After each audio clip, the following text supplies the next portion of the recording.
भारत के अलग अलग हिस्सों में साल के हर महीने कोई ना कोई त्योहार मनाया जाता है, जिसका फायदा उठाने के लिए ऑनलाइन शॉपिंग साइट समय समय पर ऑफर्स और सेल की घोषणा करती हैं। इन्हीं ऑफर्स के फेर में जब यूजर्स उलझते हैं तो फिर वे उलझते ही चले जाते हैं। नमस्कार, मैं हूं निशा पाठक और आप देख रहे हैं punjabkesari.com। देश की राजधानी दिल्ली और आर्थिक राजधानी मुंबई सहित दूसरे शहरों में ऑनलाइन शॉपिंग का क्रेज तेजी से बढ़ रहा है। ये क्रेज़ कई बार आपके लिए मुसीबत भी बन जाता है, क्योंकि कई बार ऑनलाइन शॉपिंग में ऑफर का लालच देखकर हम बजट से ज़्यादा की शॉपिंग कर बैठते हैं। लोगों की इस आदत को अब एक्सपर्ट लत के तौर पर देख रहे हैं, क्योंकि ऐसा अगर एक बार हो तो समझ आता है।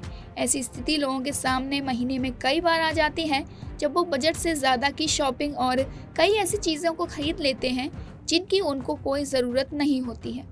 अगर आपके साथ भी ऑनलाइन शॉपिंग के दौरान ऐसा ही कुछ हो रहा है तो ये चिंता की बात है, क्योंकि एक तो आपका बजट बिगड़ेगा, दूसरा आप अपने आसपास ऐसी चीज़ों को जोड़ लेंगे जिनकी आपको कोई ज़रूरत नहीं है।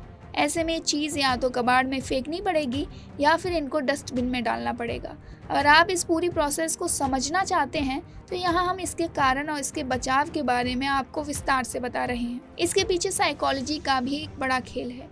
दरअसल बड़े शहरों में नौकरी पेशा करने वाले ज़्यादातर लोग अकेले रहते हैं। इसी वजह से वो ऑफिस के बाद ज़्यादातर टाइम इंटरनेट पर गुजारते हैं।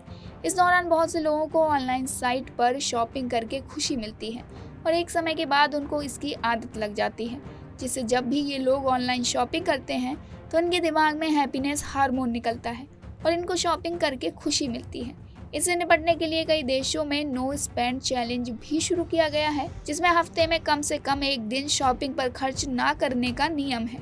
इस नियम के तहत आप हफ्ते में एक दिन ना तो ऑनलाइन कुछ खरीदते हैं और ना ही ऑफलाइन कुछ खरीदते हैं। ऐसे में हम कह सकते हैं कि ऑनलाइन शॉपिंग की लत एक बड़ी बीमारी है, लेकिन आप ऑनलाइन शॉपिंग के दौरान कुछ टिप्स को अपनाकर इससे बच सकते हैं। इसके लिए आप शॉपिंग इन्फ्लुएंसर और साइट से दूरी बनाएं। सोशल मीडिया और टीवी पर नए प्रोडक्ट्स के रिव्यू ना देखें। खर्चे रोककर हफ्ते में 500 से 5000 तक की बचत करें। इससे आपकी ऑनलाइन शॉपिंग की आदत खत्म होना शुरू हो जाएगी। साथ ही इमरजेंसी फंड को खर्च करने से आपको हमेशा बचना चाहिए।